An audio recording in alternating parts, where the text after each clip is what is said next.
Okay, everyone, we are here with Raymond Pietra. Did I pronounce that right? Pietra? LaPietra. LaPietra. Raymond LaPietra.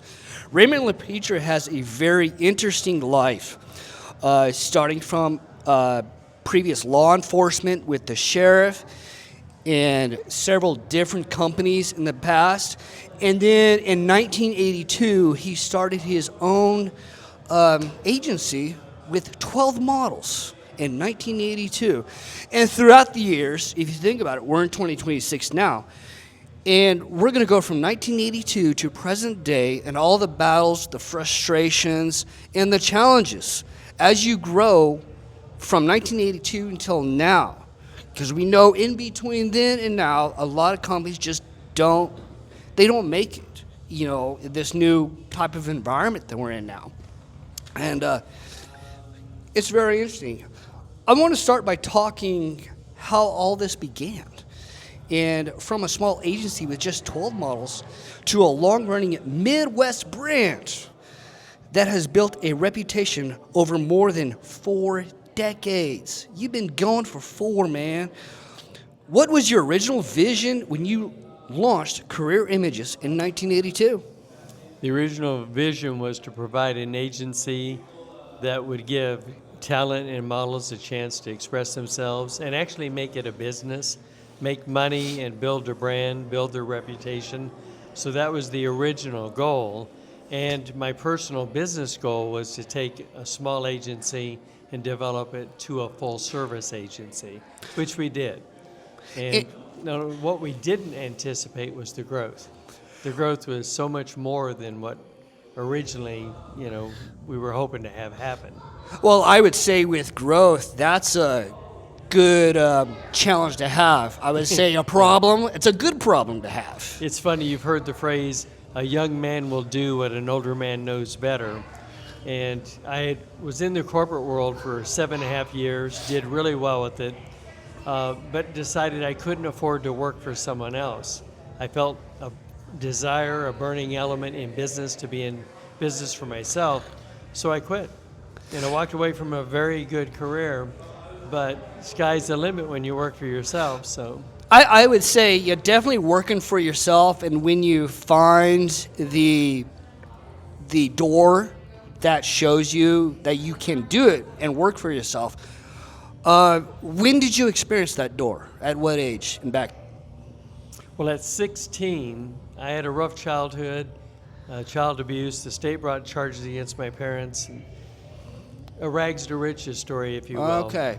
A very rough start. And I tell people all the time, and as a coach now, as a business success coach, I tell people it doesn't matter where you start. What matters is where you end up.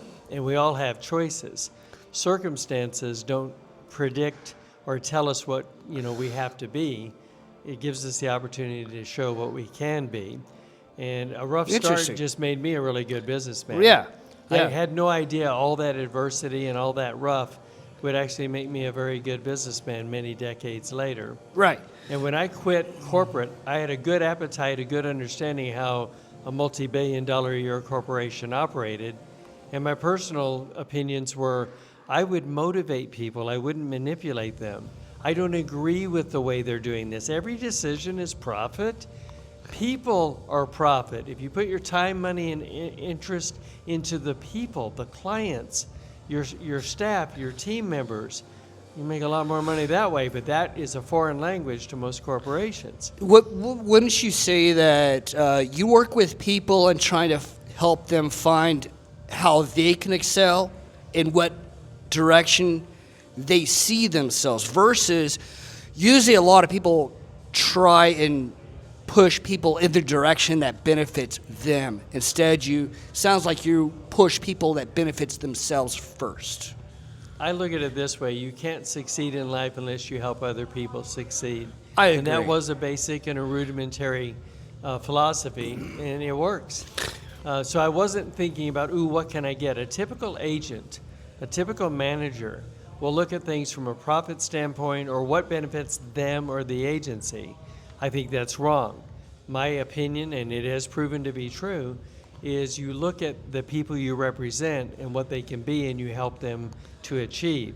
And the way I'm set up, 25% of zero is zero. If I don't get people work and I Right. don't earn their money, I don't benefit. The modeling schools get money up front, and they'll say yes to everybody. Right. And Versus, I don't agree, you know. versus, yeah, you go in, you pay somebody up front, and you don't know what you get. Versus, you work with somebody and you show them the possibilities, and they choose the direction they go. Well, I had a tactical advantage when I entered the industry because I used to be an entertainer, a musician, a vocalist. Everybody in our family, we're all actors, models, entertainers. Really? So that was the reason when I quit corporate America, I went after the propensity of something I knew, and I was good at it, so it would make me a logical agent or manager because I know what it was like to be a model and to act. And And you mentioned acting. Is there any acting that you want to share that you've done in the past? things for the post office and films, independent films. I had a 50-side read, 50 lines that I had to memorize with no teleprompter, and I had to read it 3 different ways in 3 different segments for 3 different scenes, and then the producer would decide which one of those 3 points of view. And so I loved it. And he said, "Do you realize that that's hard for people to do?" And I said, he goes, "You make it look very easy." And I laughed and I said, "Well, nothing's hard if you know how to do it." But I remember at the time that just came very natural. Interesting, very interesting. Was there any challenges in building the agency early on in the 1982? Huge challenges. At the time in 1982, I took $1,100 out of a savings account, got my license, opened up a corporate account. Alaskan Fur and Swim Quick were 2 of my clients, and started building revenues. $30,000 later, $100,000 later, just immediately created revenues. Ultimately, I got commercial offices, went from 12 models to 50. In my 5th year, I started buying out competitors, and I had hundreds and hundreds of people. But the challenge was, at the time, there were 3 big agencies in Kansas City, and they controlled everything. Oh, yeah. One of them, over 40 years in the industry, and the sad part was they see this young rich Italian that's making a bunch of noise, and all of a sudden, they didn't see me coming. And I tell people all the time, when you go into business, go into business. I didn't come in saying I'm going to be polite and I hope I succeed. You don't succeed at anything if you hope. Hope's a beautiful thing when you're having adversity, but the fact is you make things happen. And it's funny how in society today they tell us to just hope. Yeah. Just hope. And I really disagree with that concept.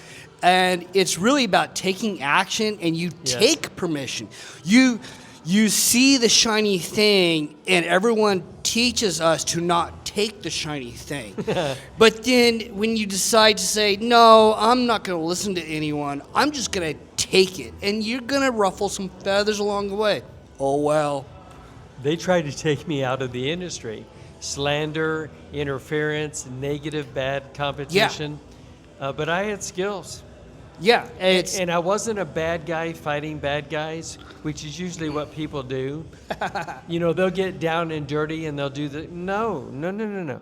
So what I'm most proud of is I have as Liam Neeson would say, I have a set of special skills.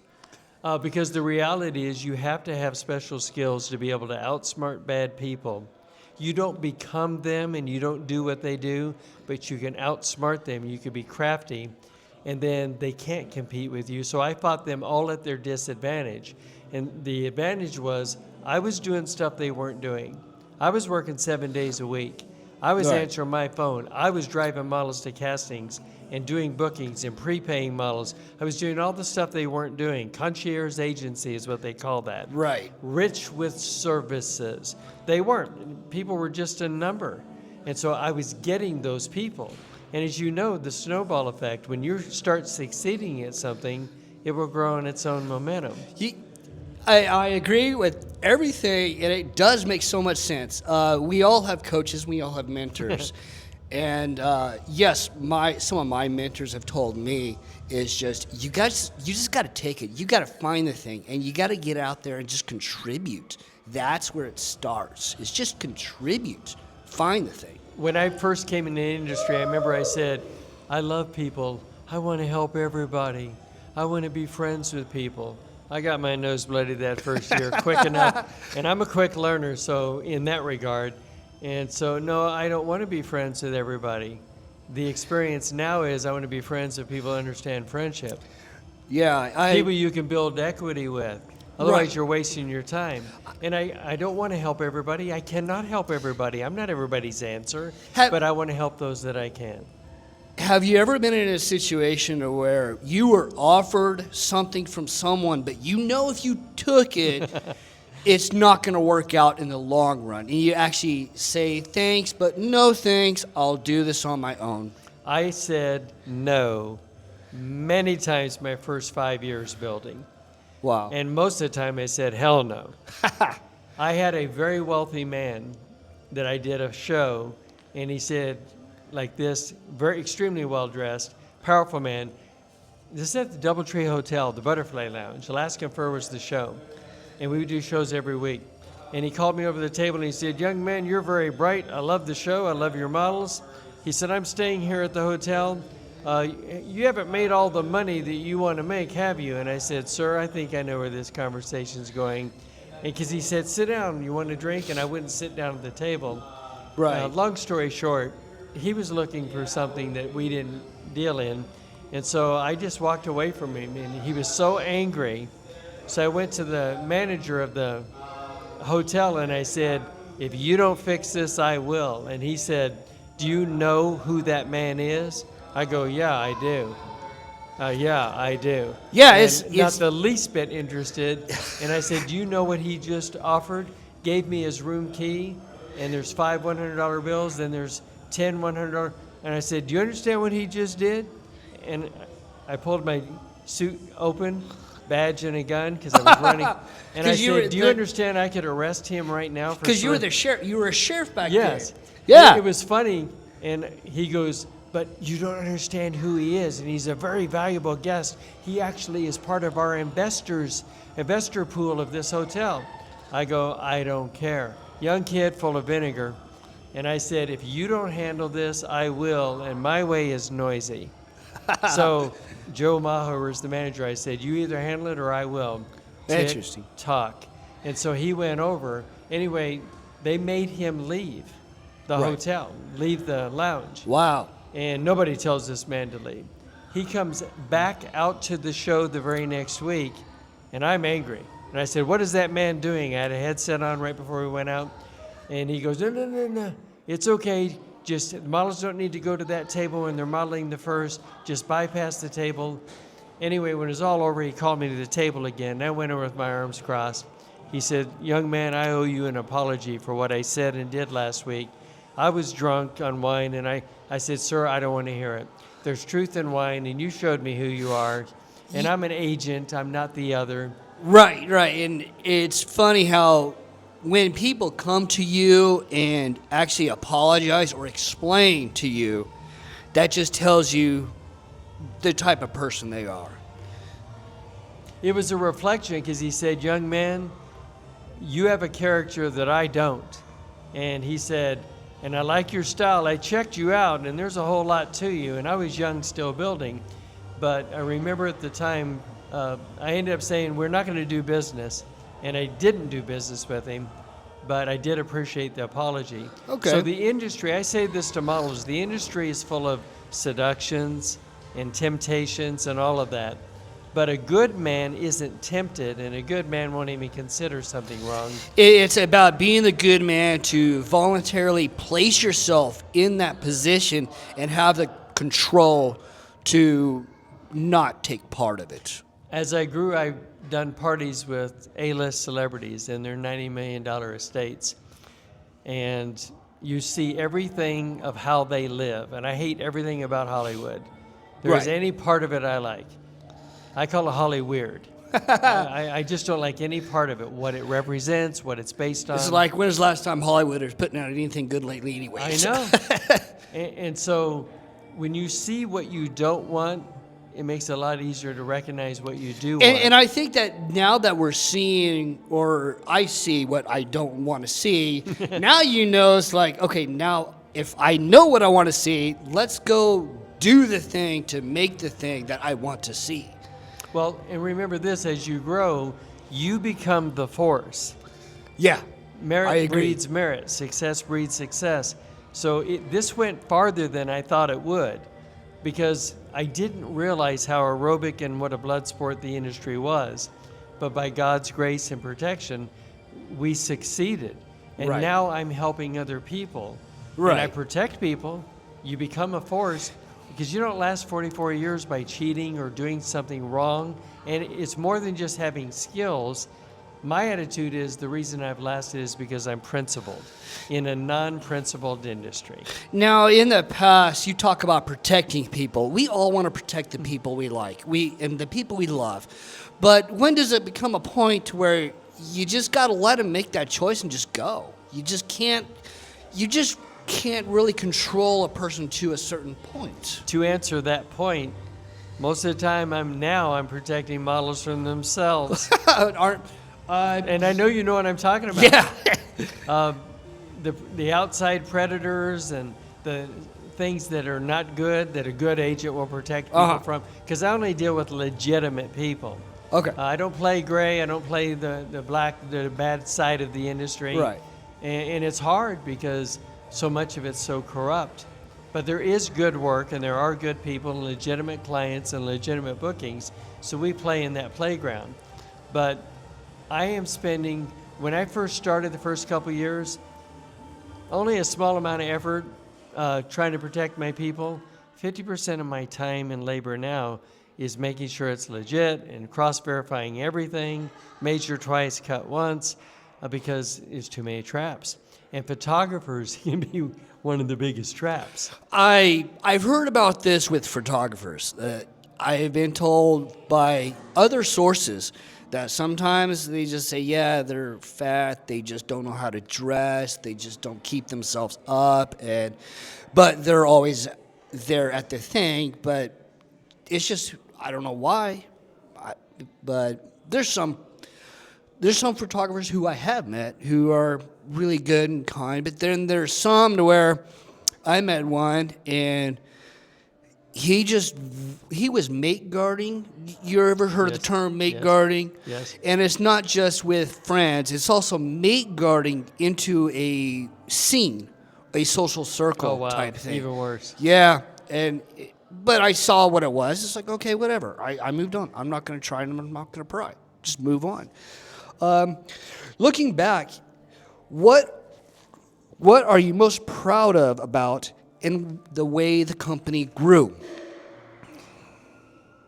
I made a promise to myself when I started that if this business ever tries to make me a bad person or a cheater, I would get out of it.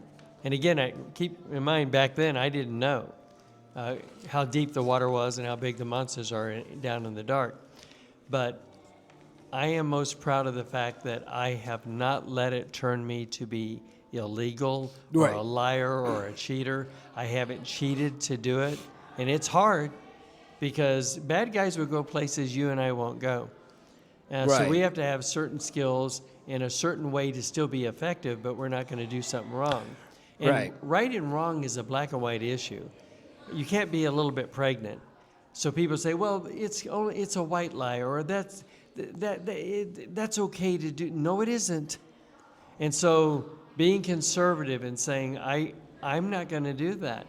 And so I'm proud of the fact that I have not let the industry change me to where I've diluted my commitment to Jesus, my commitment to being spiritually right, and being spiritual in an industry where this is not known for that.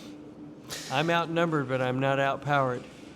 Yeah, I could always go down that spiritual road, being spiritual versus being religious. Yeah, and you can park a semi between those 2 points. Yeah, we won't go down that road right now. Now, what is interesting to me, we had 1982. Back in the 80s, I was 10 years old. I was 12 years old. I understand the early 80s and the mid 80s. I'm the generation to where we saw going from 80s to like 2020. And how do we have to change our ways to be with it? We didn't have social media back then. Exactly. And back then, it's all Rolodex. It's the pickup phone. I mean, back in the 80s, if you had a wireless, with the wireless I had the phone, brick. I had the brick with, phone, or you had the brick phone. and I had the phone in my car. Okay, so you were balling. So back then, Yeah, I'm I was ahead of the game. Yeah, I was like back in the day inside the house. If you had the phone that wasn't connected via cord, Yeah. hey, that's Yeah. awesome. You can walk all over the house and talk at the same time. And then right now, it's like we have doggone computers in our pockets now. Yes. It's crazy how it's like going from that to where we're at now. I imagine you were able to change and keep up with it. What are some changes you've experienced? Well, I remember we used to do head sheets, 2x2s. So you had a headshot of the model, the name, and a few of their sizes. And the head sheet was a huge poster, and it would show maybe 100, sometimes a little more than that. And we'd mail these posters or head sheets out. Right. Or composite cards, where you would have images, headshot on one side, images on the other, the sizes. That's how we would market. Now we do it all electronically. And I love it because I can be on the phone with the client and you go, oh my gosh, and I'm demonstrative with my clients. I don't go, well, go to my website and I hope you like some of my people. Let me know if there's somebody that you want. Yeah. That's nonsense. That is a weak agent that doesn't know what they're doing. Even the websites are now being obsolete.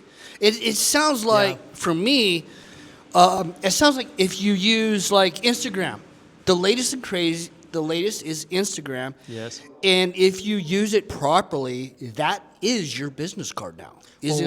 We still have relevancy with websites, and what I'll do, and I love this, I can be on the phone with the client and I'll go, okay, I've heard enough. So you want this, this, and this, and you don't want this? Yes, you understand. Get a pen and paper. Wait till you see who I'm going to recommend. You're going to love this model. Oh, you have somebody in mind? I do. Right. And so declarately, with confidence, I'll say, go to the website. They'll type in the name. They'll go and they'll see that model. They meet that model. I love the tool because the model doesn't have to go in on a 2-hour drive. Exactly. 2-hour wait for a 10-minute note. Exactly. We don't want to do that. We can name the tune in one note. So I still use all that. It's quick. It's efficient. So I love that. In the early days, the 80s, and it was so good back then. There were so many clients, and Kansas City was so much better. It was just excellent. I had models back then that were working full time. Really? All they did was modeling, and they were paying new car payments, college.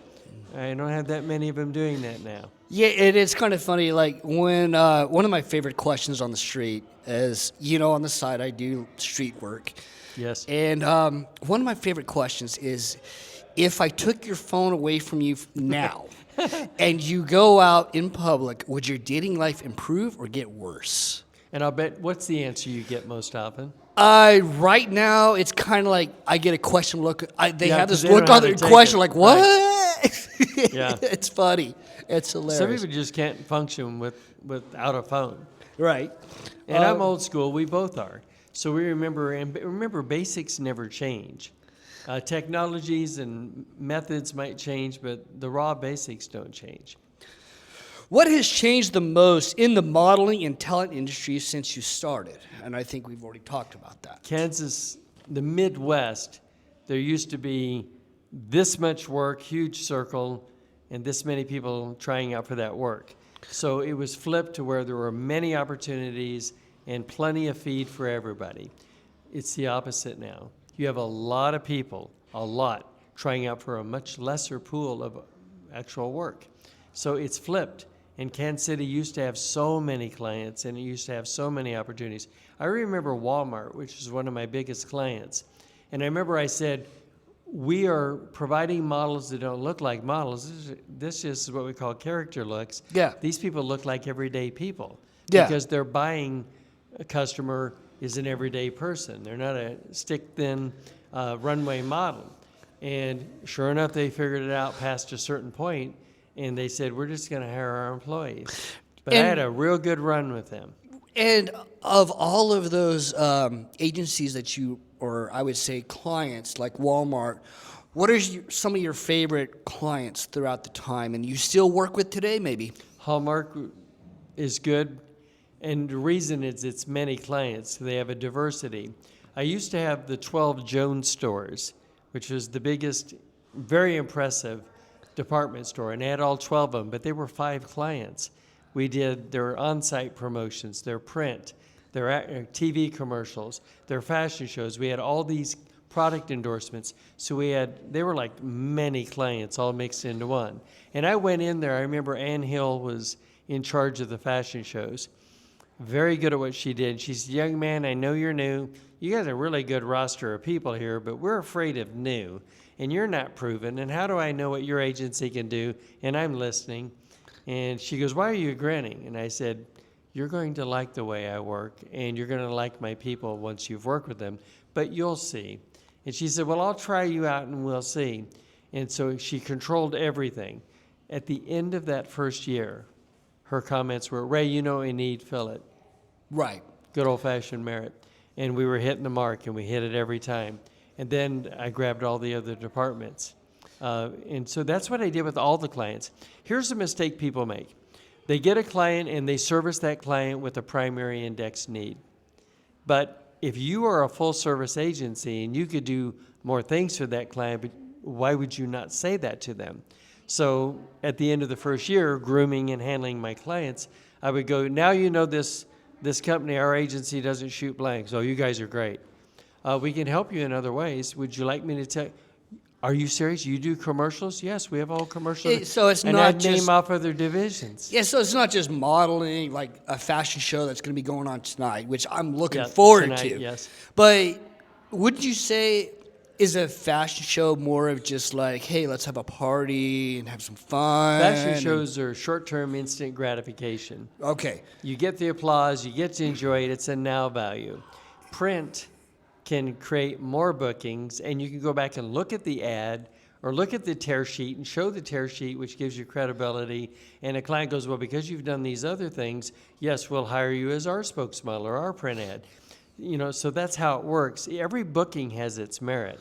The fashion shows you do for fun. Okay, that's what I thought. And you can also use a fashion show just kind of like, hey, we're just showcasing our clients and they're having fun, per se. There's 3 reasons why you do bookings. 1 for fun, 1 for money, and the best one's for both. Okay. So fashion shows typically you do for fun. Right. And the show tonight, the models are not being paid. I'm not being paid. I donated all this time as a sponsor. It's a love element. You do it for the fun. You do it because it's fun time. So the models will get resume credits. They'll have fun doing it. Some of my models have their family here. Yeah. They have their husbands here. And I've noticed that, like, I attended the fashion show earlier, the Kansas City Fashion Week back in March. And, like, so many parents, so much family. The family, it is very interesting on actually how many models have their families attend these shows. Every model I have here has either a spouse or a family member. And that's awesome. Of the 19 models that I put in this particular show. And that is And again, awesome. that's non-money, but that's part of why you do it. Models a lot of times want to chase money or I got to be paid. Well, you should do it for fun and be paid, but there's more than one value. If a person can't enjoy doing it, I got to be paid, then it's only a business. Exactly. And there'll be very little satisfaction. It's better to love what you do, and if you get paid for it, that's a bonus. Yes. One question I have here is, what advice would you give someone entering the business today? Measure twice, cut once.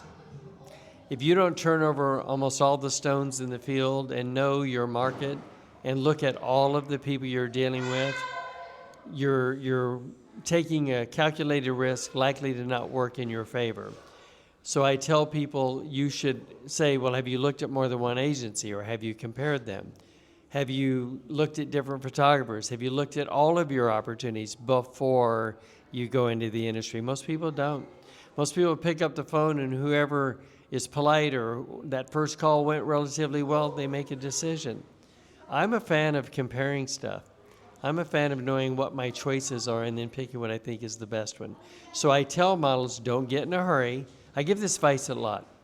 Two axioms to never forget. One, don't get in a hurry. And two, when in doubt, don't do it. Right. If you're not sure about something, then wait till you are, because you'll make a mistake if you go into something half-cocked. And another thing, don't make emotional decisions. You can enjoy a good decision and enjoy the emotion of that, but it's a business at the end of the day, and you should be logical and you should be smart. And when you look at why you chose to do something or sign with an agency or work with someone, that should make sense business-wise, and you should be able to articulate that. If you don't, then you're just a walking emotion, and you have a big V on your chest, victim, because you're going to be a victim at some point.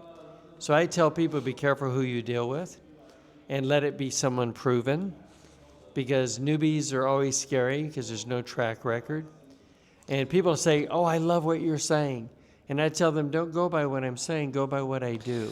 You mentioned newbies, and we're all a newbie at a point in our life. What are some vetting procedures you go through with trying out just someone out of the blue, just trying to do something? What do you look for? I look for unique, because we have all of the above. Being a full-service agency, 44 years of building, we already have the shelf stocked with all the inventory we need. So I look for POD, point of difference. I look for something unique about you, something quirky, or something you go, that's exceptional. I like that. Do that again. Like Brooke Shields made a whole career off of her eyebrows. And at that time, it became her brand. It's funny. That's because when you thought of her, you thought eyebrows. And Brooke Shields, like, she was the one woman that all of us young boys at the time we found very attractive. And it was sad because her true story is her mother was her manager.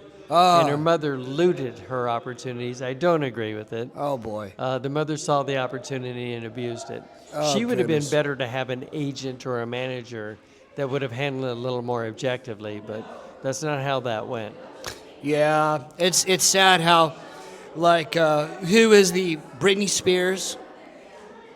Great singer, great personality, and it was sad to see that one. Yes. It was very sad. And she's never been able to resurrect her career. Yeah. I tell people you can make mistakes, but don't stay out of the felony column. Don't make felony mistakes because those don't give you a second chance. You're done. And so it's okay to make mistakes. You can learn from it, but be careful not to make the felonies. She's never resurrected her career past that And point. you say that's very interesting. And now, and there's another person coming up. I'm sure you know who Jelly Roll is. Yes. Big time felon. Yes. But somehow And look at him everyone now. loves him. Everyone loves him. Yes. Yeah. And if you ask me, why do they love him? Easy. It's obvious. Because when I look at things, I look at, well, why does that work? And what am I really looking at? I really break it down, put it back together. He's authentic. Very authentic. And you feel, when he talks, you feel what he's saying. You don't just hear it. I Right. talk pretty and articulate because I'm educated, but sometimes it's too pretty. So there's times I'll dumb it down and just talk real common because I won't be communicating with that person because they don't like that style. And my style is pretty, erudite. I like flashy. The world needs peacocks. But there's times if you're talking to a common person, they're not going to relate to that. And so if the goal is to communicate and be open and really help people, then you have to do it in a way that they go, I can relate to that. Right. I've learned that, and I learned it the hard way because I had one style, and you either liked it or you didn't. You never change who you are, but you can change the way you address it. Kind of like I tell people how the watch is made, that's details. Most of the time I do what time it is. You don't need to know the details. Nice. Well, now it's 2026, and the current focus, the main angle. Finally, I want to talk to you where Career Images is today, what the company is focused on now, and how that shows up through the website and through social media presence.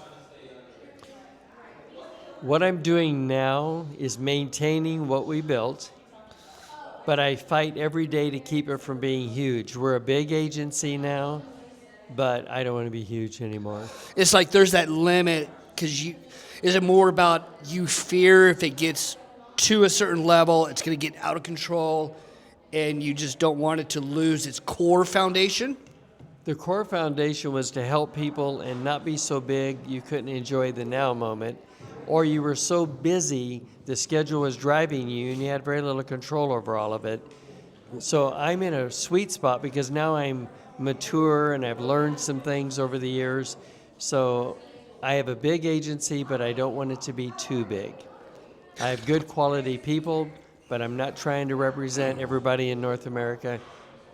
When I had 5 agencies at the same time, my schedule drove me. I had very little control. I was lonely in a crowd. I remember this. Like, I looked at how much money I was making and all the successes and all of that, and why am I not happy? Why am I lonely? And there was one week I had met over 900 people in that 1 week. That's how active it was. I hated this. You had to go through 2-3 people before you could get to me. I Right. hated that. My interviews at one point were 2 to 4 minutes. 2 to 4 minutes. Okay. And it was pass fail. I would say yes or no at the end of it. No. And I would go, this is all mechanical. I hated it because I had started out different. And so I go, why am I not happy? Because money doesn't make you happy. Money is a beautiful tool, and there's a place for it. Yes, it's a tool. But It's ego, not money, fame, possessions, you can have both, but it has to be in the right order. one of my coaches, they say, is don't use money to get a thing, but use money as a funnel for Yes. others to enjoy a thing, maybe. Yeah, I agree with that. Yeah. Money is a tool. So anyway, I kept saying, why am I not happy? Because things don't make you happy. And I went through the ego phase. We all do. I had a limo service, a bodyguard. I was so proud of myself. Poor kid that made good by God's grace. I'm at a point where I learned you don't want to be too proud of what you've done. Be humble with it. Because humility is a proper appreciation for that. So, and I was too proud at one point. I remember that. I was good at what I did, and I was quick to give you my resume. I don't care anymore. It's like sometimes they say ego will actually tear you down and limit you. Hollywood, we talked about it earlier. The biggest reason people fail is ego. J-Lo is not easy to deal with. She's very talented. She's what we call a triple threat. But she's terrible as a person. She treats people like objects. She manipulates. And she's very unhappy. We are more successful than she is because I've been married May 15th, it'll be 44 years. That is awesome that you've been... that's my biggest achievement. I mean, to maintain a successful marriage and a loving relationship, I have to ask you, how do you keep it going, man? I know what you're... People say, well, what does your wife think about all this? No concerns about fidelity or any of that, which a lot of people say, well, she must be pretty amazing. When you earn the trust and the trust is there, because... I was about to say, I'm sure the wife, she's like your right-hand man, or she's right next to you, she supports you the entire way and helping you. When you marry your best friend, you did it right. Exactly. And we dated 6 years and 44 years May. But she's like me. She doesn't like the industry. If I love the industry, something be wrong with my character. I can love people in it and certain experiences, but I understand the industry for what it stands for. Think about this for a moment. Greed, ego, vanity, hey, look at me. Those are terrible food groups when you talk about human nature. And No. So my opinion, that's what the industry is on. That's what it centers on, but there's better things than that. One thing I want to get into is so we talked about websites and Instagram. What do you see how it's going to go, and what possible tools on social media do you see coming up? Do you see anything over the horizon that's going to come and get us as far as social media and Instagram and the way we do things? Yes.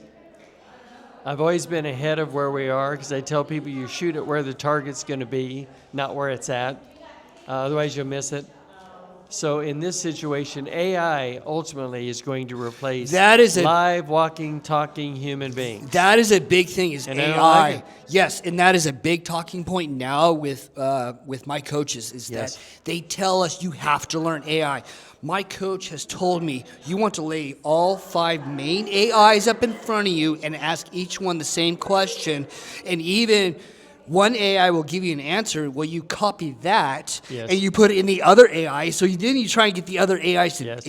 Look for the argue disparity, yeah. against each other, and it's very interesting. Oh, yes, AI is the future. Well, look at what AI has done. We've lost the human element in almost everything. Oh, yeah. It's, right now, sad to say, is that people have to learn AI because you want to be the one that knows how to use AI to create the thing, to build the thing, or do the thing. Because it's sad is that people might have the ego and that they don't want to deal with AI. It's like, well, it's okay. Good luck. Well, remember green screens, how you could create the whole Yes, background? green screen, yeah. That was one of the first knocks on that door because that is an AI, a primitive AI generated element. Yeah. Because it's a simulation. But AI, all of that. When did the green screens come out? Was it like the early 90s? It was late 80s. Late 80s. Yep. I was about to say, all them action movies and the real movies, everything prior to like 85, 87, I want to say, is like good. And then, all throughout the 90s, okay, cool. And I saw the drop in I would say about 2009. That's when I started seeing it fall. I don't know if that was your opinion. 2008 was a break point for Okay, you said everything. 8. Okay, and I said 9. Very interesting. It was not just the housing market that crashed and all of that, but it was a major quantum leap, a major paradigm shift, and we're having more of those now. So look at it as a seismic activity. Those needles are moving a lot. So now. you think we're in the middle of one right now? Yes. And what I'm not liking is the truncation, because you're seeing the changes, but they're shorter. Here comes the next one. Yeah. The next one. You got to keep on it. And it's ultimately going to run into a run-on where it's going to be constant. Yeah. And I don't like it. Always remember the basics never change. Good old-fashioned principles never change. And a solid business or a solid business professional that continues to succeed, that's a person that stays with the basics because that always is a good foundation. Right. Okay. What kinds of talents or clients are you most focused on now? Most of what we're doing now are print, product endorsements, and fashion shows. That's my top 3 booking divisions. Okay. And I like print. And print, for people that don't know, would be I was about to ask you what's print. anything photography. Okay. Like they'll photograph that model in the outfit, and that's print. And they'll use it as an ad. So, Okay. Very interesting. Community and service. We talked about you being a sheriff, deputy sheriff. And one of the things I would like to know, during your time, have you been in any crazy, oh no, oh crap moments that you'd be willing to share right now? many times. In 10 years, both as a police officer, 5 years, deputy sheriff, I was a lieutenant over criminal warrants division. So when you're using flashbangs and blowing doors and going in on drug houses, that is extremely dangerous. So you have been in the stuff. Very interesting. And I can think of 3 different calls I had in 10 years. I'll give you an interesting. I'm sitting there in the dark. Let's hear your story. I'm sitting there in the dark, shooting radar, Here comes a car, ground level rocketry, 3 times the speed limit. I have an interceptor, so I'm up the ramp, blacked out, and I'm on that bumper pretty quick. Ah. And they don't see my patrol car behind him. I light him up. The car goes all over the road like, where did he come from? I get the car stopped. I was about to say they pulled over, really? I figured they're going to run. It's going to be a car chase. Anyway, I get them stopped. 4 Arabic men in the car. Okay. 1 police officer at night on a desolate road. That's crazy. Oh, wow. I looked, I light it up, I run the tag. When I go out, show me on a occupied 4 times, show me on a car So stop. you're still inside the car. I say that real quick. So 60 officers in 5 departments hear and know that I'm on a traffic stop with 4 occupants in the car. Yeah, I mean, So- here's the crazy thing. It's like you got to get out of the car. And it's like, So I look at them, and I'm observing everything. I slam the passenger door, so now they think there's 2 officers. I get out and I slam the driver door. yeah. I no more get to the end of my patrol car and I immediately pull my gun and I get Of on course. the radio and I say, treat this like a felony car stop. I'll take all the 85s I can get back up. And I went behind my car, behind a telephone pole with my gun out. If they fire on the car, I'm not in the car. They fired on you. No, if they fire. Oh, if they fired. And so I'm not there. When the bomb goes off, don't be there. You'll survive it. So here comes all these. So we have a skirmish line, and we get them out at my PA at gunpoint. Okay. One at a time. When we approach the car, and I'm walking up with a 9mm, they have MP5s. They get to the car before I do, and they go, "Oh, Hollywood." That was my nickname. They go, "Hollywood." They don't teach this at the academy. When I stepped up to the car, there were guns on all 4 seats, Oh, shoot. an MP5 30-round stagger clip, and they were waiting for me to walk up on the car, Yeah, and they of were going to course. kill me. Yeah, of course. And one of them wanted for murder out of Tarzana, one for rape. I mean, too easy to kill a cop and run. Your typical list But of what something told me, don't walk up on that car. Well, of course, yeah. At night, And you want to hear something interesting? Yeah. That was after 10 years. Never had to fire my weapon, never had Yeah. to use deadly force. So I went home that night, and my little baby was 9 months, I think 9 months old. You're right. And I'm standing there in uniform, looking at him in his crib and everything before I went to bed. And that's when I decided I'm going to resign. I'm not doing this anymore. I was about to say, Because as I had a a responsibility. and like with me as a retired soldier, thank God I never had to Yeah.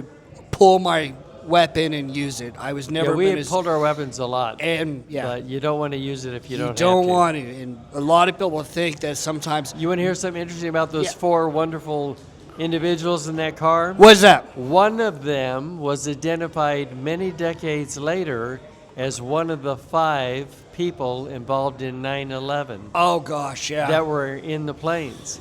One of them that night was... And it's funny that not too many people understand, like, there's the Al Qaeda training manual, which is the doctrine of their way they operate. Yes. When I was in the military, I took a college course. I actually had to read portions of the Al Qaeda training manual. And after you read that manual, you have a different outlook on life, and many people don't understand Yes. how deep it is. Yes. It's very interesting. I'm impressed with your military background. Oh, thank and you. Law enforcement and military are similar. Yeah. Military is more intense, but we come from similar. And it makes you disciplined, and it makes you regimented, Yeah. and procedure oriented. It's a great training. Have you ever experienced a time in your life where you just want to say, I want to take a break? I want to Right sleep. now. I just want to sleep. Right That's now. the biggest challenge. It's just there's times in your life that we all just want to take a break, though. And memories is what it's about. What does a rich man and a poor man, why are they equal? Time. A rich man can't buy more time.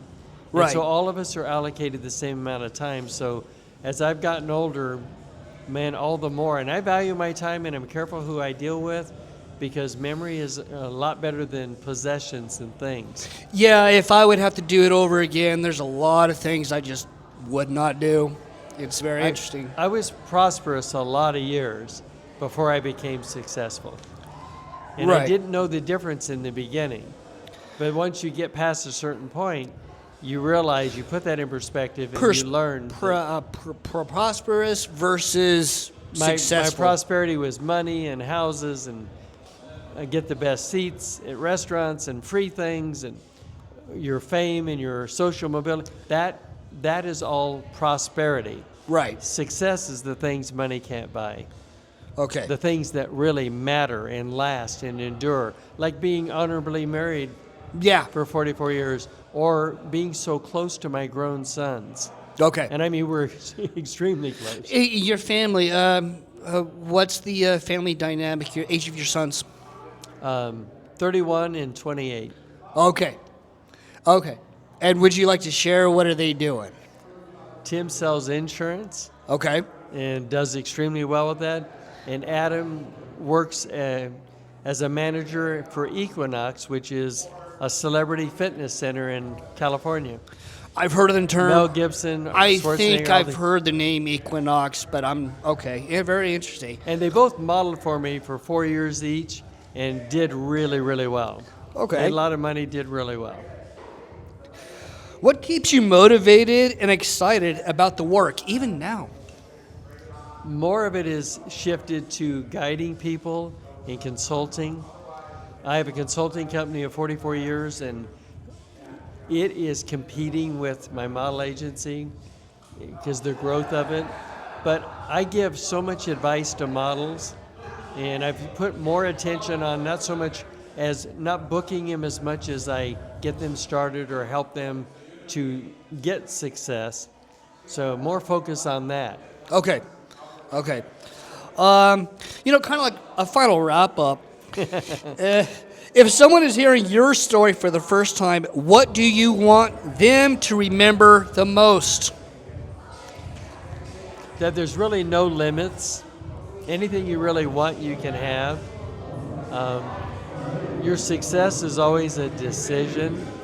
Where you go, well, I decide to live well and to have high standard people in my life. I decide to be happy and fulfilled. It's a decision. And so don't put limits on yourself when we're limitless. And what's the next for you personally and for Career Images? The career images in the consulting side, and I'm doing more public speaking and more coaching. So that's the next step where we're just doing a lot more of that. So shifting more to that. Because I can bring more value that way. I tell you what, Raymond, it's been an honor to talk to you, pick your brain, ask you these questions. And obviously from the music in the background, things are starting to kick up. It's about that time. Before we get off, is there anything else you would like to say? Just never doubt yourself. Never doubt yourself. Never doubt yourself. Just go do it. Take action. There's no quit in a winner. No such thing. Awesome. Pleasure. Pleasure. Good job. Thank you.